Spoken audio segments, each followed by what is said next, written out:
All right. It is another glorious day in 2024, January 24th. It's fast and furious. January is almost gone. We have a great guest who's actually talking to us today from India, and we'll get more from him in a moment. But before we get rolling here, let's ask our own John Sibley Butler for some intro music. Oh, my love, my darling, I've hungered for your touch. Oh, long time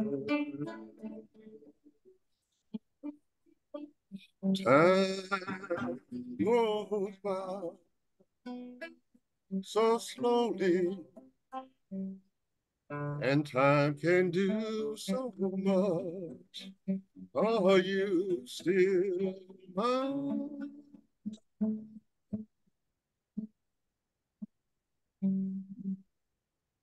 All right. Thank you, John. John Butler, how are you, sir? Primary election results last night in New Hampshire. Economy, the market, the digital transformation is happening. What say you? Well, I think I agree with you, and I think the election is very interesting. I think that ex-President Trump is doing extremely well, and I think it's because the more they talk about Trump, the more people gravitate toward him, I think. And also, I think it's a reflection of the age structure of Biden that's running, although Trump is up in age too.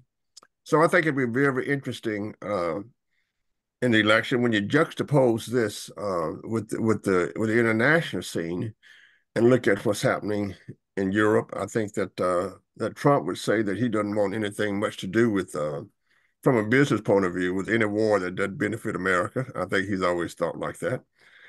And I think that is very, very interesting times that we're living in. But times have always been interesting. The economy, of course, the stock market is just booming. And I think that as we look at the movement of market economies, whether it's moving from America to China to India, and look at where work is actually done, I find that very, very interesting. My theme is that what we call market economies have moved from America to China and also to India, because Americans we do not make anything. And remember, on our market economy, it's important for people to make stuff to make a living. I'll say that we've been very, very entrepreneurial in how we approach market economies, or to keep the wheels of market economies and capitalism moving in America. But I think it's but I think it's going to be a oh, excuse me.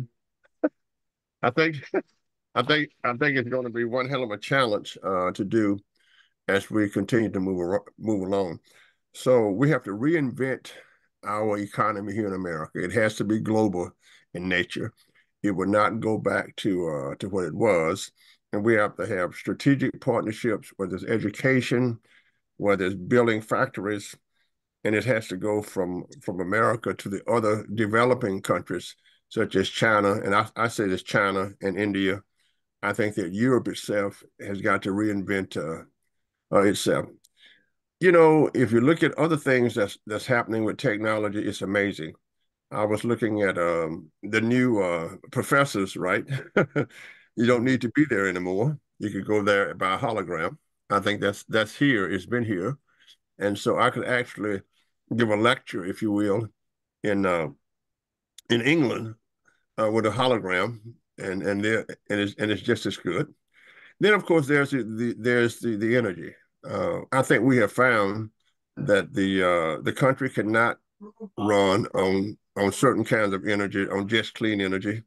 Your vaulted F50 electric is now on is not doing well. So they cut back the production of that.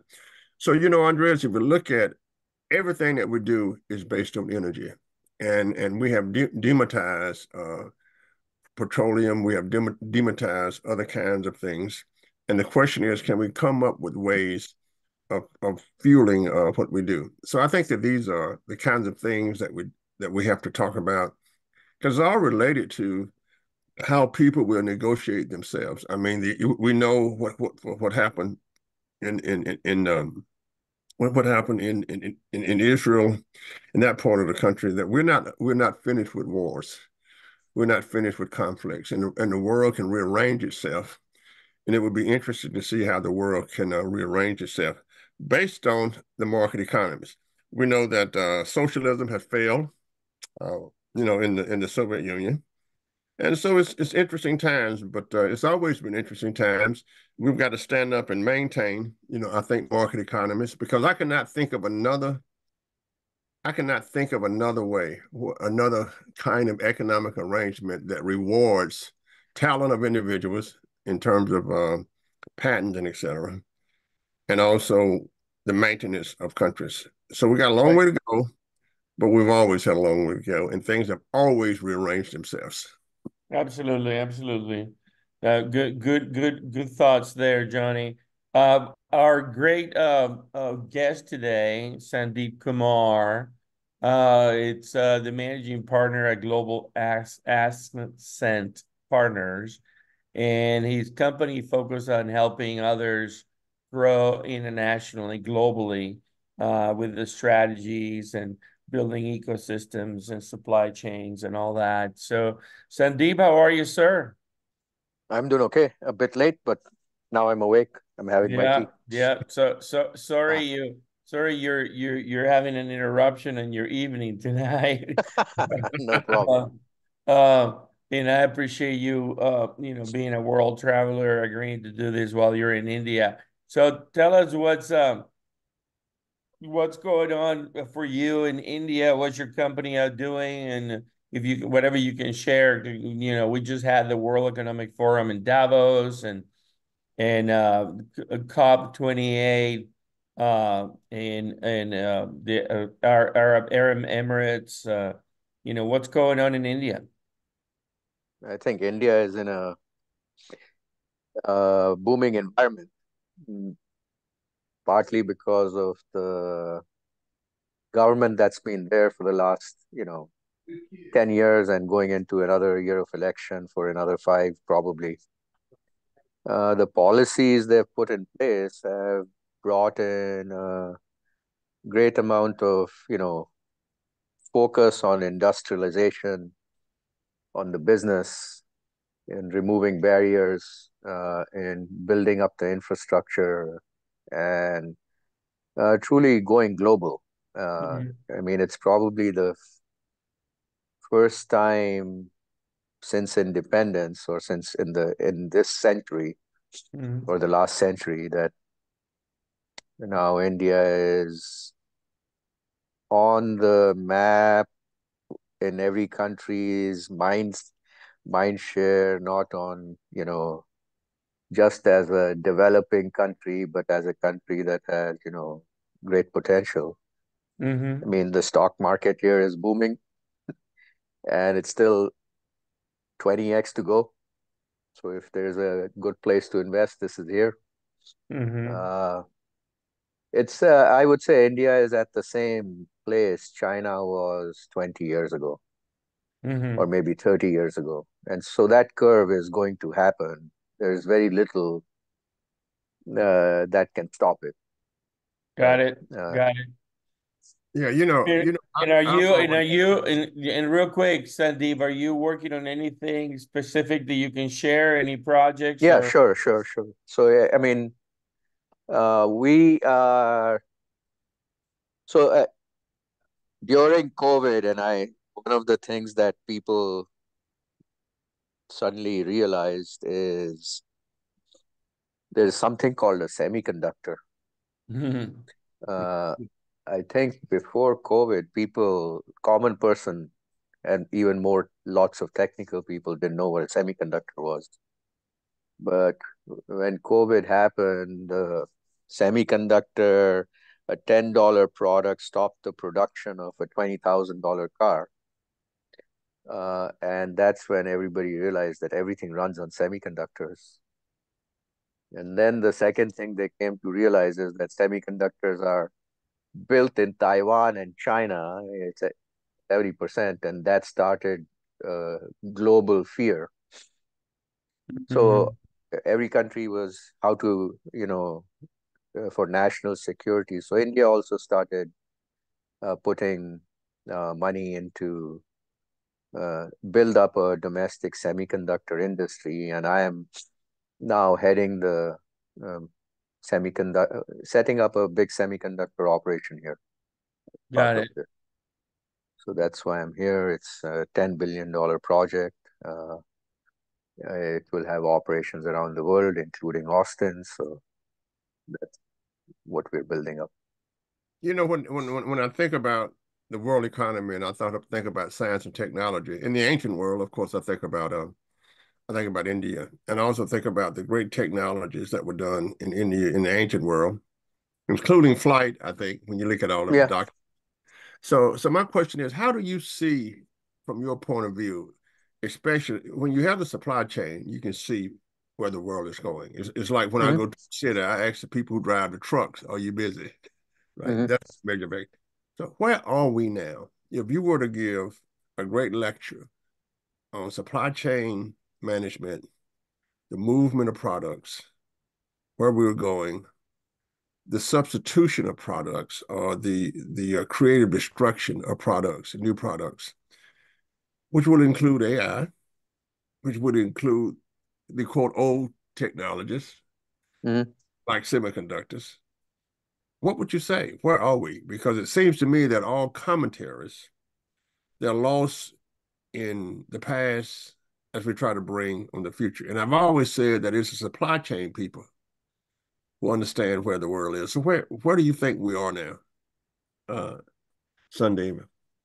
So I think, very interesting observation that you're making on the supply chain because uh, I'll give you an anecdote and then I'll answer your question. The anecdote is, on supply chain is I was at Texas Instruments in the senior leadership for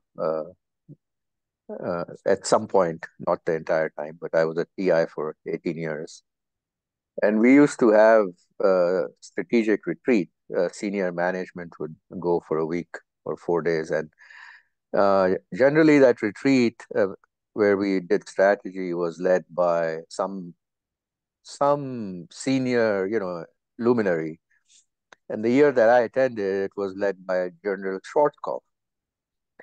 And he was guiding the company on business strategy, and it was all based around supply chain. It was like, how do you win a war? You need to. Why does U.S. win in these scenarios? Because they have mastered the art of supply chain. No matter where the troops are, no matter where they're located, they have, and no matter how tough the territory they position, they are always supplied with equipment. And you can see the other side of it. I mean, Russia, small country, neighbor, Ukraine, their troops don't get food, they are losing the war because of that, right? So supply chain is you hit upon an interesting point that supply chain is crucial. Now, where does it all stand? I think the supply chain is supply chain of a number of different things.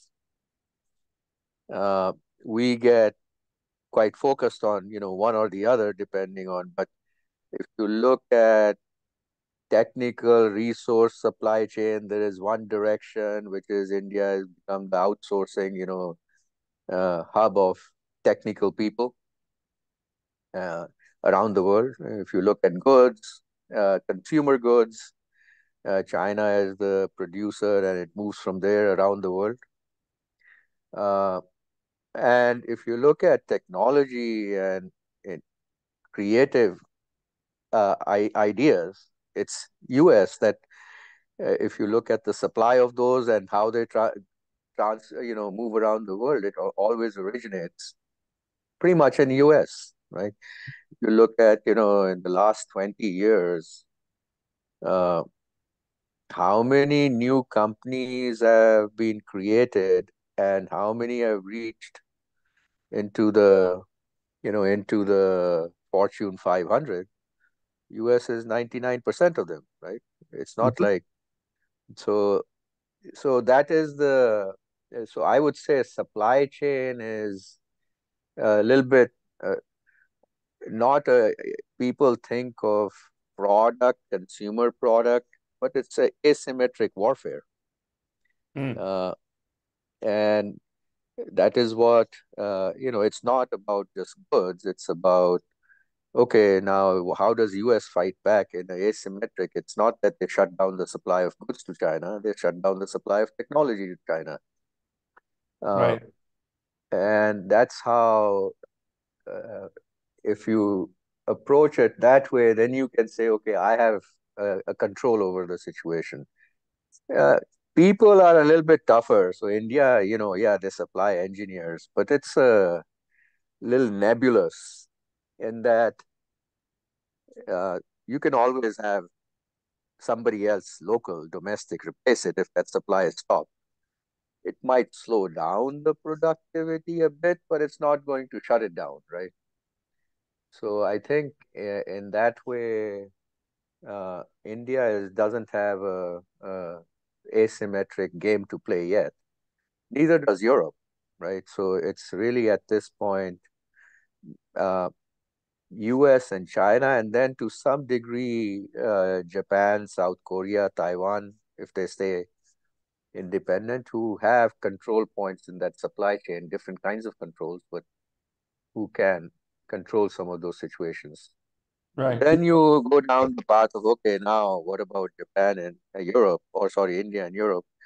Their only alternative is, now you have to build global partnerships in order to compensate for the lack of a control point, right? So you have to create a US India partnership and an Indo Japan partnership and a Quad partnership and use that to leverage into some level of security and control. What I find interesting about that is my research concentrates on the supply chain of entrepreneurs. Mm, And when we look at the Fortune 500 companies in America, many of those originated in other countries. So this thing that we call freedom in America is very, very important. So you look at Musk, right, immigrant. If you look at Facebook, right, immigrant. So it's not, in other words, it's not just the American soul that's producing the great entrepreneurs. It is the freedom to do what you need to do that is to start exactly. an enterprise and to the cheapness it is to start an enterprise. I think to start a great company in India is probably, I don't know, $4,000 or $5,000. And to start a company in Austin is probably $2.75, Mm-hmm. comparatively. So I see the connectivity of the movement and staying where we are in the world. And I just say, look, capitalism has won out. All right. If we look at what happened in the Soviet Union, and if you look at all of the scientists that left the Soviet Union and really created Israel in terms of becoming a technology hub, many came to America, a technology hub. All of the immigrants from South America, right, that came to America and created their own companies. So, so when you look at that, what I see is that if we make the entrepreneurs the heroes, let's make the entrepreneurs the heroes, and let's move away from economics and just the numbers and make the entrepreneurs the heroes. So I would say, well, I'm a bit on Taiwan, right? Not necessarily any other country because the entrepreneurs. Even with the government in China, where we have a market economy laid on top of a a communist economy, I'm going to bet on the entrepreneurs, right? Mm-hmm. So how do you see? I'm going to ask you about India. How do you see the creation of entrepreneurs, and I'll just say, and maintaining your talent in your country for the future? Because I think what my research shows is that if you look at what I call immigrants, I'm interested in the entrepreneurs. Okay, that's what I'm interested in. Mm-hmm. There's going to be China's going to take over Taiwan, bring all the entrepreneurs, and we'll put them in West Texas. Mm-hmm. What happened in Cuba? Castro said there will be a new Havana, but that new Havana was Miami. Mm-hmm. Right. So how do you see the movement of entrepreneurs, if you will, through the world? we have tons of Indian entrepreneurs in America and also in India. But do you see yourself losing the entrepreneurs as you look at the world and think about this supply chain of entrepreneurs? Yeah, I mean, there is no question that US, I don't know if it was strategically done or happens chanced, but it is where you have the right set of parameters and for an entrepreneur to succeed. Hmm. And and that's why it attracts entrepreneurs from all around the world because that's where they can succeed. Uh, and I would not. Second thing, sometimes people get lost on, okay, all the people in a significant percentage of entrepreneurs in the US are from India or from China or from some other place. But I have a very different logic in that I think the average intellect of every community is the same. Hmm. And within a community, whether it's Indians or Chinese or Americans, you'll have a bell curve, and there are a certain population of uh, very capable, entrepreneurial talent. And it so happens that, when you have a billion people, you'll get a larger number of entrepreneurial talent than when you have 200 million people. And then when those entrepreneurial talent moves to the US and builds enterprises, looks like, all lots of them are Indians or Chinese. And it's not that they are smarter, it's just that that is the distribution. It has It's many law, American law of successful large numbers, as entrepreneurs. we say. Yes. The law of Uh, large numbers. I like that. Yeah. So I it think, has because I think so that's a good point. So I yeah, go think ahead. it's, yeah, go ahead. I'm sorry. You go ahead and finish.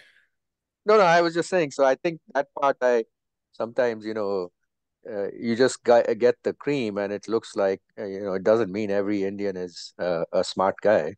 Right. The population is the same. And in fact, that is the challenge for India is uh, that the distribution is actually, I would say, on the side of less entrepreneurial because of the setup and the infrastructure.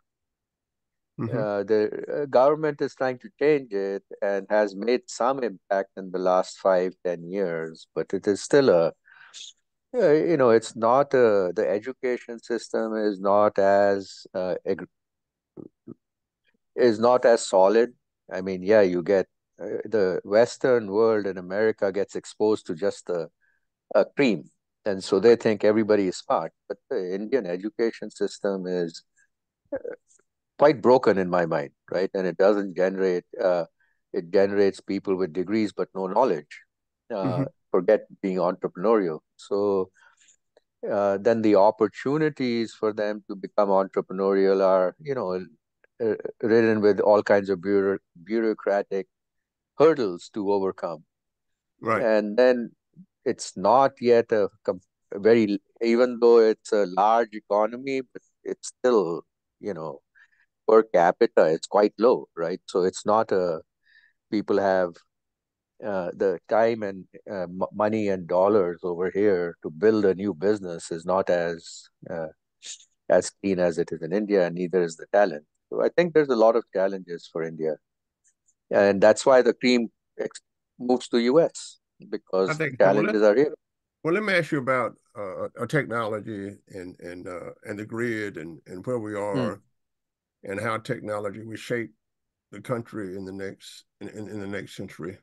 hmm Because just as the telephone reshaped our economy and really our hmm supply chains, and just as the internet reshaped our supply chains, we're living at a time now where everything will be reshaped, including hmm education, with our hmm technology.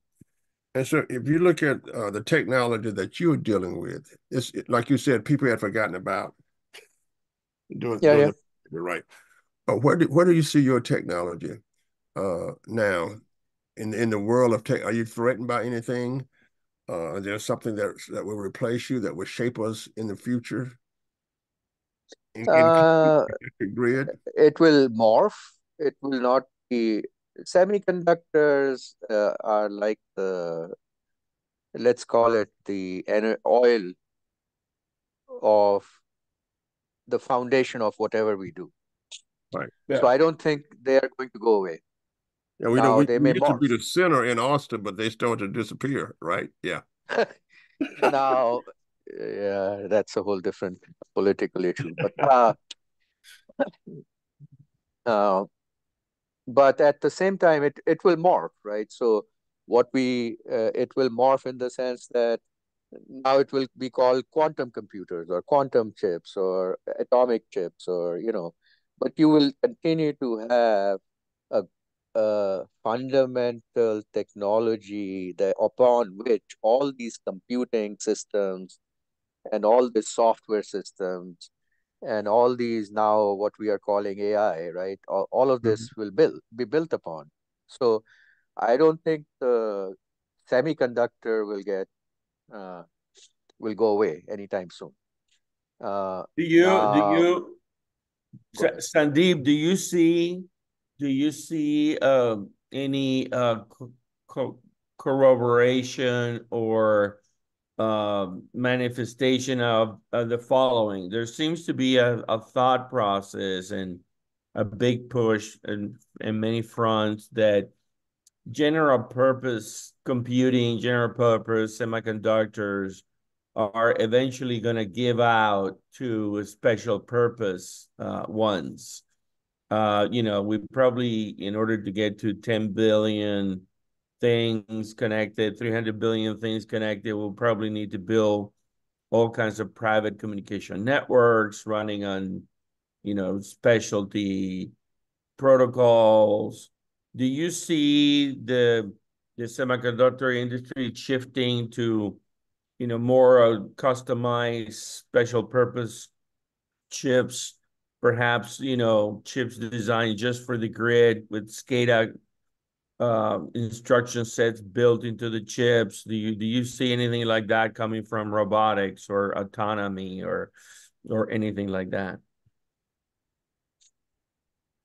Yes and no. I mean, the special purpose semiconductors inherently, each semiconductor is a special purpose semiconductor, right? So uh, there is a chip that takes 400-volt battery and turns it into 12 volt, and there's a chip that senses, and there's a chip that does pressure sensing, and there's a chip that does accelerometer. So then you go say, okay, now the general purpose stuff is only in the compute space, right? So you have Mhm.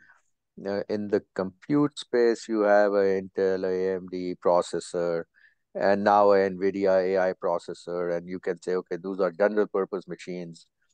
Can those become down the road special or custom? And they will, right? Because the compute requirements at the edge for different devices is different than the compute requirement uh,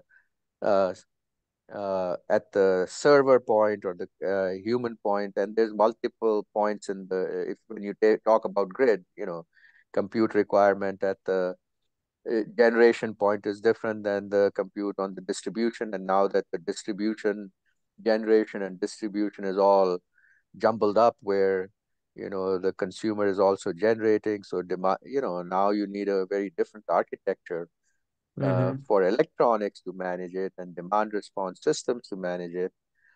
And therefore, the electronics change because at the end of the day, people, you know, the world actually runs on electronics, right? I mean, you come up with an idea of what you want to do, and then you have to build some electronic hardware, including the compute, to implement your whatever idea you come up with, whether it's demand response or energy management. And then you build software on top of that compute to create the human interface.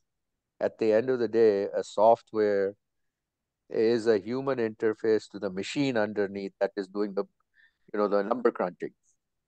Uh, so that's how every so yes, answer to your high level answer is yes, there will be more and more special purpose. But at the same time, I mean, if you look at semiconductors, there is four big sectors, right? Memory chips are memory chips. They control 20% of the market, and they will stay standard, right? You will need more and more memory. Uh, then you have the power semiconductors that are now going, especially with electrification and EV and all that, is 600-volt semiconductors, 800-volt semiconductors with gallium nitride, silicon carbide, various things. So those again will stay relatively standard uh, array. Then you have mixed signal analog semiconductors that are taking sensing circuits, because at the end of the day, you are either connecting to some human sense, or you are activating some actuation. So those are all analog behavior. Right. You have, and then you have in the middle, you have the compute that is doing the compute. And Mm-hmm. that compute will stay to some degree standard. Everything else is custom. Mm-hmm. Anytime that compute gets combined together with the edge, then it becomes custom. But Mm-hmm. generally, the high level compute will stay standard. Right. Yeah, So I'm sorry.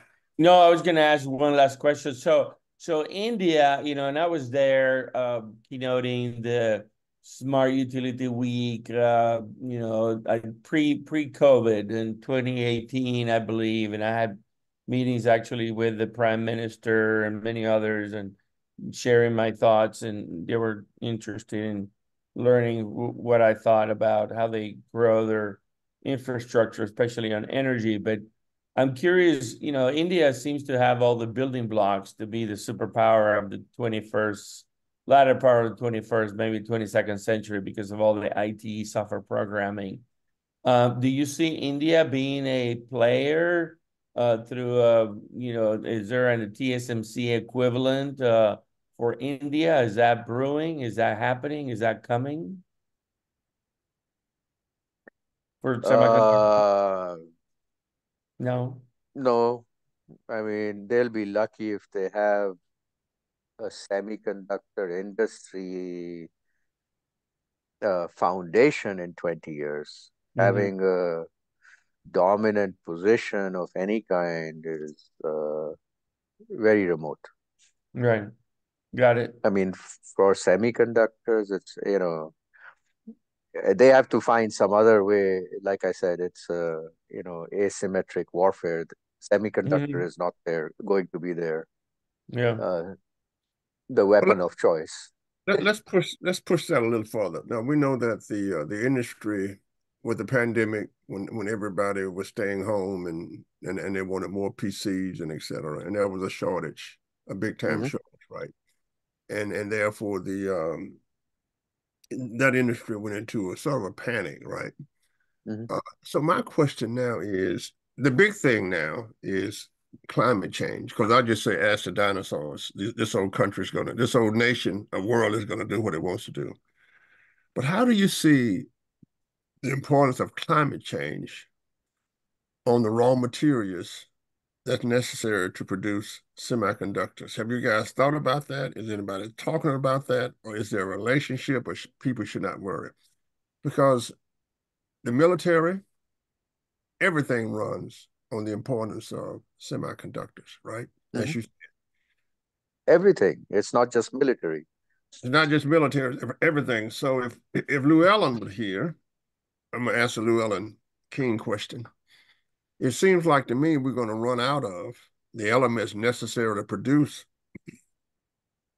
semiconductors because of climate change. Do you see any problem with that in the Uh, I don't think so. memory chips? Because I mean, the raw materials are sand. I don't think climate change will change how much sand there is available.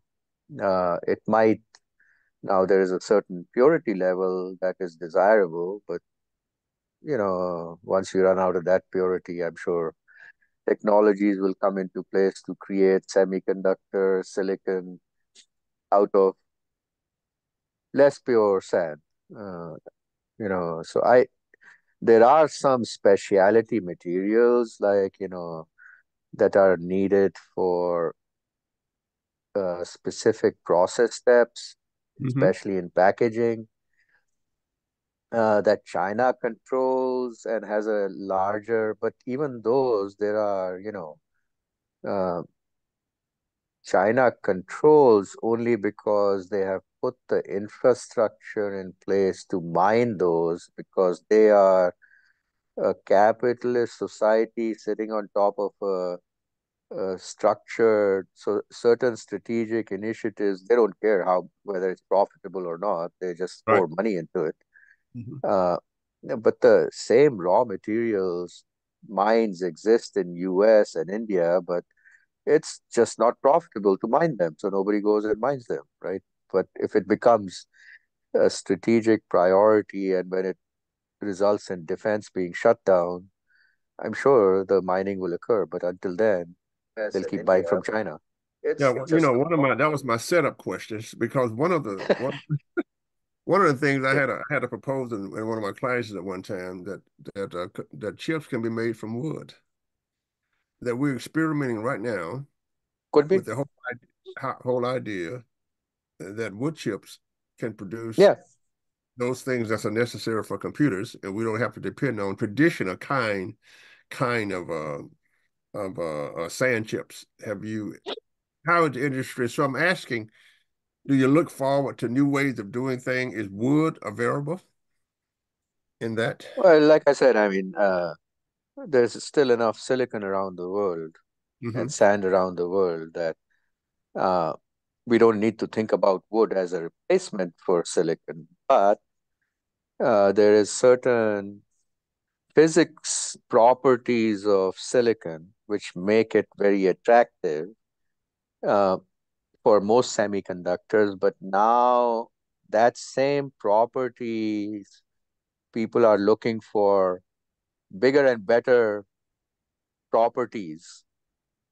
And bigger and better properties is what is driving, silicon carbide, gallium nitride, gallium arsenide. And the latest is, and it always has been this holy grail, but now it is graphene, right? So when you Mm-hmm. talk about wood, okay, I can think about, okay, burnt wood is graphene, it's carbon, it's, some form of, and, there was a lot of research and work done at Rice University. Hmm. uh, Once upon a time, it kind of fizzled out, but all this buckyball and, uh, you know, uh, s- uh, carbon nanotubes, and those became the superconducting systems that could potentially, be an alternative way of compute. Current buzz is around this, quantum dots and quantum semiconductors, where you are now doing superposition, and instead of a 0-1 system, you have uh, the you are relying on the spin, and now you have multiple infinite number of states. And so within one single atom, you can now create a very large. So that's what this quantum computing is all about, is Hmm. harnessing that power. Hmm. So quantum computers don't work on, they're not semiconductors. I mean, they are atomic physics, but Hmm. people are trying to get quantum compute or quantum qubits built, different using different materials. Right. And one of the material, it still today it still works at, pretty close to or 0.23 Kelvin, which is minus 272 degrees centigrade. So if you look at these IBM or all these quantum computers, which are five-bit computers, they are the size of a room because of the cooling. But that Hmm. reminds me, 50 years ago, when I was going to school, the a computer that was one-fifth the compute power of my laptop also sat in a big room with cooling. It was the IBM Burroughs. So I don't think that is, much different than that state where as the innovation continues, this quantum computer will get into my laptop and Mm-hmm. operate at room temperature. And that's, in order to do that, will require special materials and newer technologies to come into place because, and they will all be called semiconductor in the end. So actually, the definition of semiconductor is evolving, right? At the end of the day, if you look at the word semiconductor, it is a semi-conductor. It's not a conductor, it's not a resistor, it's a band gap product. Mm-hmm. Um, and that's why it's called a semiconductor. Uh, and so same thing will happen with qubits. If you use a band gap product to build the qubits, it will become a semiconductor. Mm-hmm.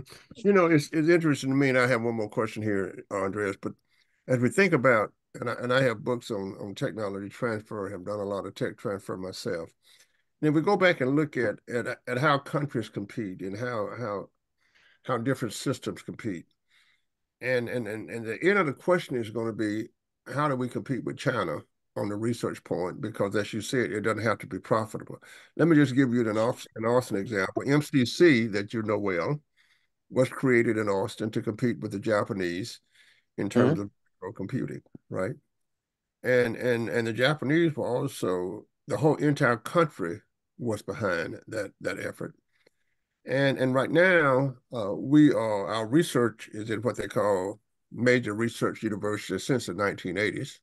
Before that, America really funded private research units, GE private research, and et cetera. And my question is a very basic one. Can we compete with China since they have the ability to do experiments because it doesn't have to be profitable? Can we compete with China in the next century by maintaining our structure of major research universities where it's very difficult to get the research out? Or should we go back to the government funding private research units to do the research to keep up with China? And therefore, it doesn't mean that it has to be profitable right now. Right now, it goes to the major research university. Unless it's profitable, it does not come out of the research university.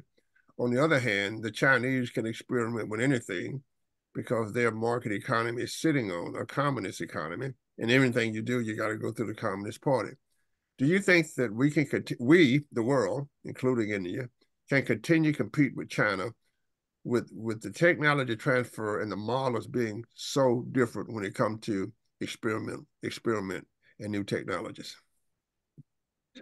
I think uh, I was setting this uh, 10 years ago, NADO, which is New Energy Development Organization. It's like the Department of Energy for India or for Japan, DOE of Japan, and the same thing. And they have METI, which is like our, Ministry of Technology and Economic and Trade. They run the entire science program. They reached out because I've done a lot of work in Japan. They said, we have a big headache and we are number two in number of patents in the world after the US. And we are number 100 in number of technology startups we create that become successful. Uh, so we worked on a program, but why I'm bringing that up is invention and research does not automatically lead to economic utilization of that research to create amazing companies. Uh, that entrepreneur and innovation is not just driven by how much research you do. Right. Uh, Now, China does have a different scenario, right? Because not only there is an engine that is pouring money into research, but the structure of that country, that research is being commercialized, not by entrepreneurs, but by state enterprises That was my point. or Yes. state-funded enterprises, right? And it So doesn't matter if it doesn't matter if it's successful or not. You're right. there is a certain amount, but I would say that still has a weakness. And that is the weakness is in that model, the conversion of the research into I real ideas. The creativity is still missing. Yes. Uh, and if you look at China, in general, uh, they're, I mean, they are one of the most amazing societies in the way they do planning and infrastructure build out. Large Absolutely. scale projects, it's just unparalleled, right? Right. Uh, You but know, I in agree. terms of creative innovation, that is not their strength. Yeah, That is, I yeah. agree with you. I was in Japan for 14 summers. Ogika desu, spoke the language very well. I was an hour Yamagaki. And I decided that innovation in Japan will only go through large companies. Mhm, There's one great company, Sony, that's been founded mhm, since World War II. I was also a professor in China mhm, at the University of Beijing. And the entrepreneur spirit is there, but what stops it is you have to go through the central government. mhm. So whereas at the individual level, I mean, everybody's selling something. It's like Mexico City, right? You go in, Yeah, yeah. everybody. It's the At biggest capitalist India, country in the world. right? It's Mhm. very, very entrepreneurial. But the structure to create what entrepreneurs need and to support the creativity is not Mhm. there. And one of my Yeah. fears is that America now is going back to that same non-creative model. In my opinion, which is always correct and unbiased, as I would tell my students, in my opinion, that America has to make sure that spirit remains and the entrepreneurial spirit remains, and we don't need to go and look like other countries. Well, thank you for those great insights that really help my writing along too. No problem. So, Most so Sandeep, do you see a significant shift in the supply chains and the semiconductor industry at all, or is it same all, and we're just going to put more gas into the engine and accelerate and get to quantum computing and qubits and all that and never look back? I think there is a shift, and both there is a shift and there is a focus on the future, right? So both are there. Mm-hmm. I think that shift will it turn into uh, currently even in semiconductor. Let's just take semiconductor. I mean, there is a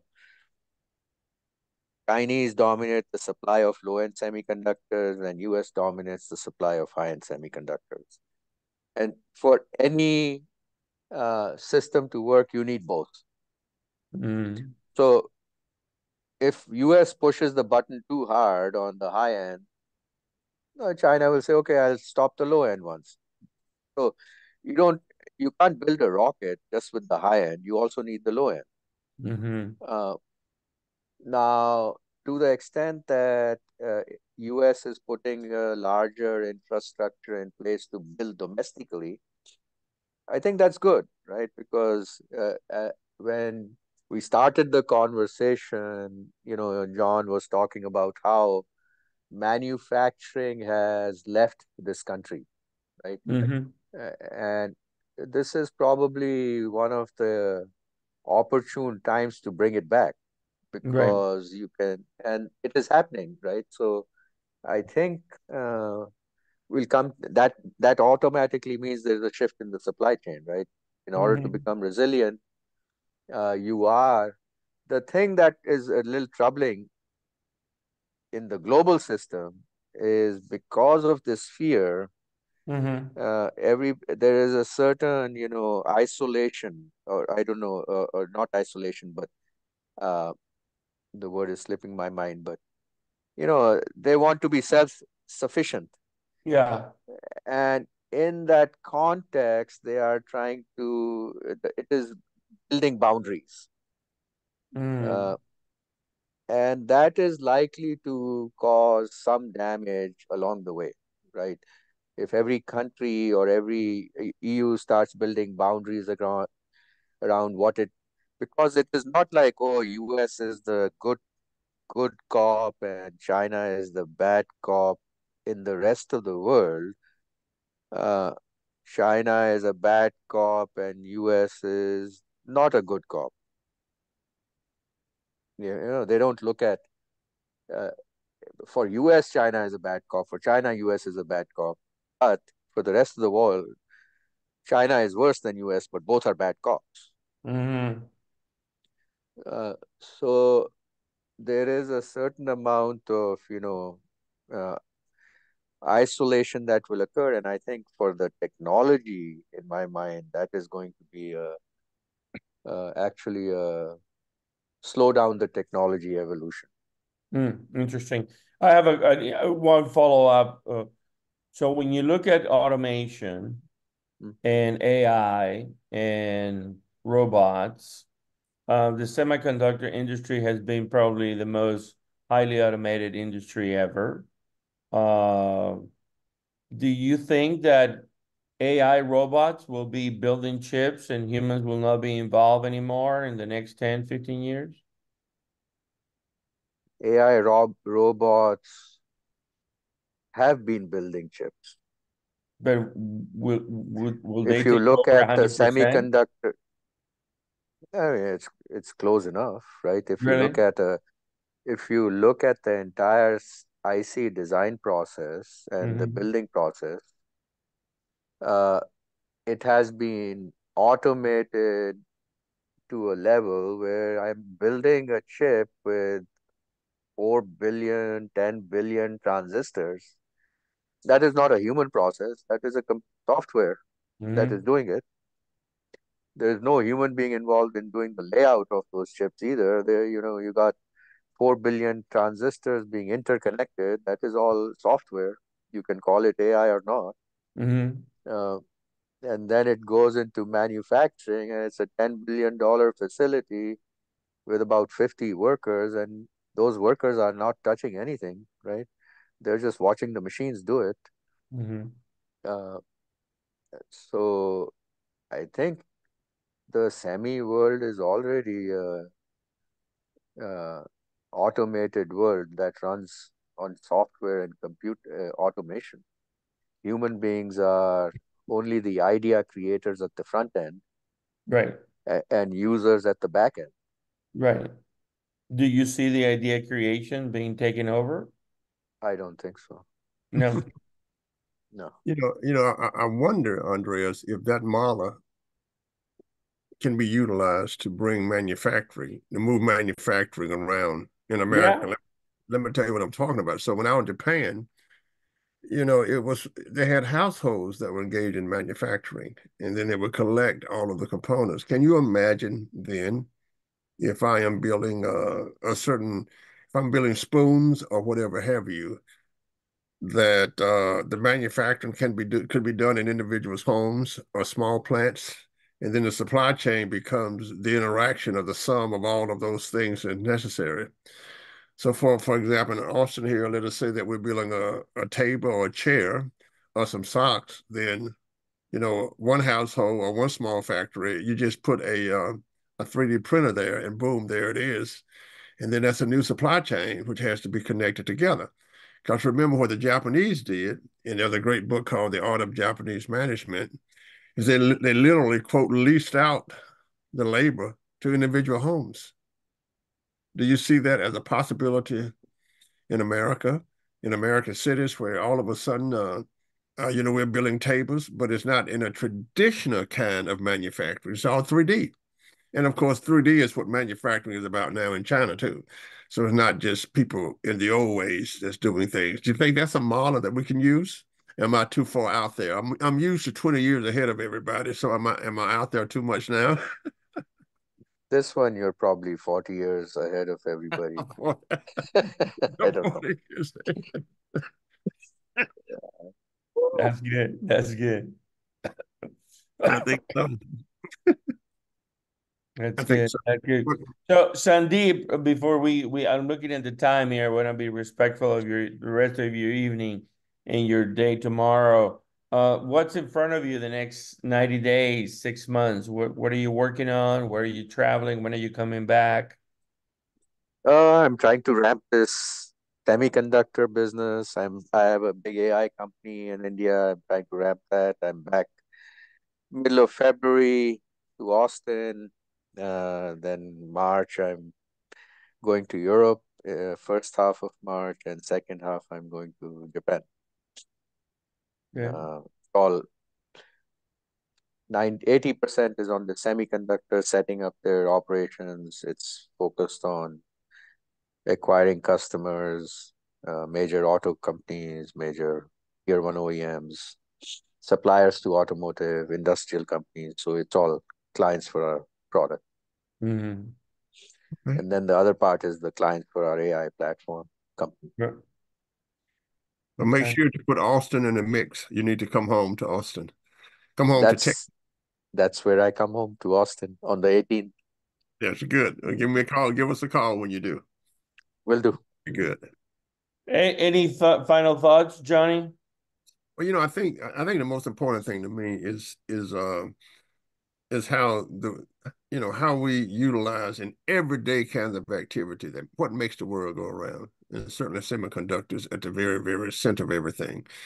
And I do remember the alarm during the pandemic when there was everybody wanted a laptop and there was a shortage.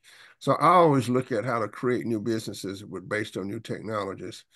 And it looks like you have a good sense of the research, whether it's based on wood or other kind of stuff that's going forward. So therefore, we're not going to run out of supplies.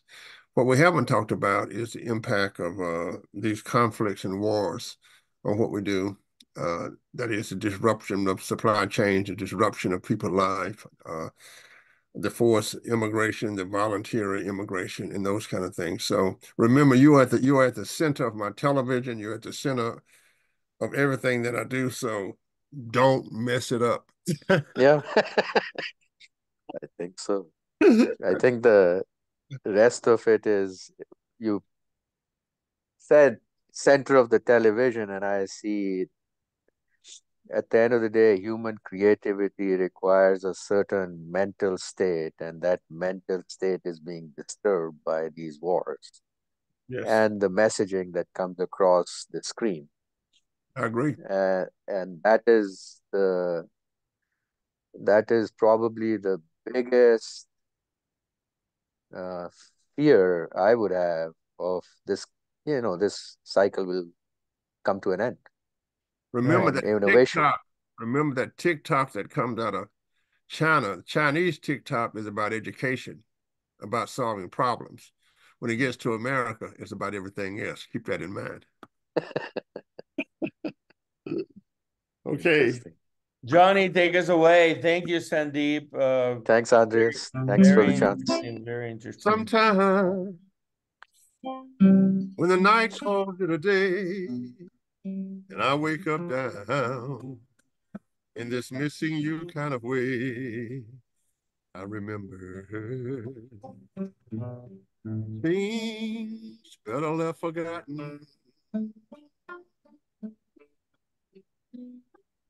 And sometimes when I'm holding someone new, I can't help myself. I slip off and think of you and remember things better left forgotten.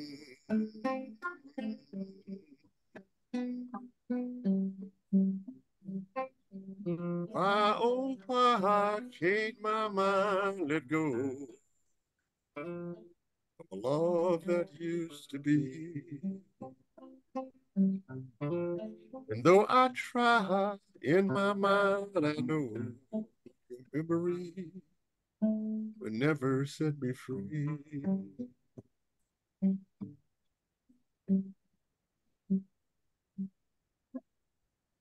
Woo!